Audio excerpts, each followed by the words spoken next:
اللہ تعالیٰ نے قرآن مجید میں ایک جگہ جنت کی عظمت کو بیان کر کے پھر اس جنت کے حقداروں کی صفات بتائی ہیں کہ یہ اس کے حقدار کون ہوں گے.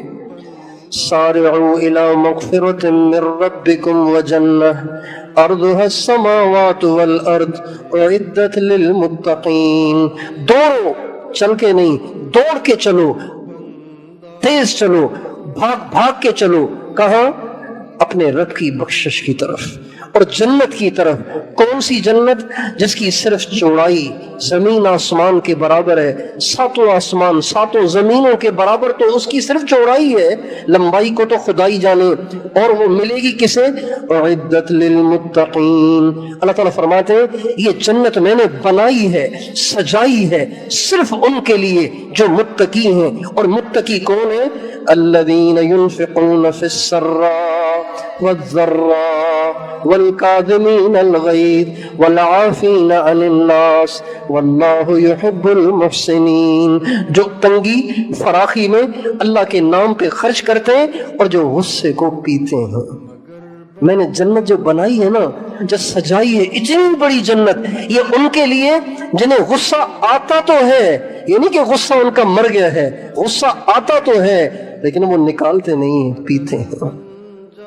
ہمارا ساتھی جس طرح نفل پڑھنے کو نیکی سمجھتا ہے، مراقبے کو نیکی سمجھتا ہے، ذکر کو نیکی سمجھتا ہے، سروزے کو نیکی سمجھتا ہے، چلے کو نیکی سمجھتا ہے، 4 مہینے کو نیکی سمجھتا ہے، غصے کے پینے کو نیکی نہیں سمجھتا.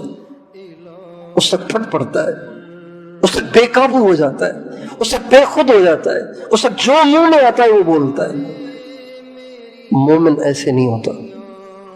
والکاظمین الغیظ، جو غصے کو پیتے ہیں. کاظم، یکظمون الغیظ نہیں فرمایا جو غصے کو پیتے ہیں، نہیں، غصے کو پینے والے ہیں. یعنی ان کی گھٹی میں آ گیا ہے غصے کو پینا. وہ کبھی غصے کو نہیں نکالتے. فعل کے ساتھ نہیں لائے، اسم کے ساتھ لائے، صیغہ صفت کے ساتھ لائے. یعنی یہ ان کے مزاج میں آ گیا ہے کہ انہوں نے پینا ہے، انہوں نے نکالنا نہیں ہے. ان کے لیے جنت کو سجایا گیا ہے. والکاظمین الغیظ والعافین عن الناس. کوئی زیادتی کرے، بدتمیزی کرے، بد اخلاقی کا مظاہرہ کرے، کوئی حق کھا جائے تو یہ اس پر ریئیکشن نہیں دیتے بلکہ برداشت بھی کرتے ہیں اور پھر دل میں نہیں رکھتے ہیں، معاف کر دیتے ہیں. کوئی نہیں، کوئی بات نہیں.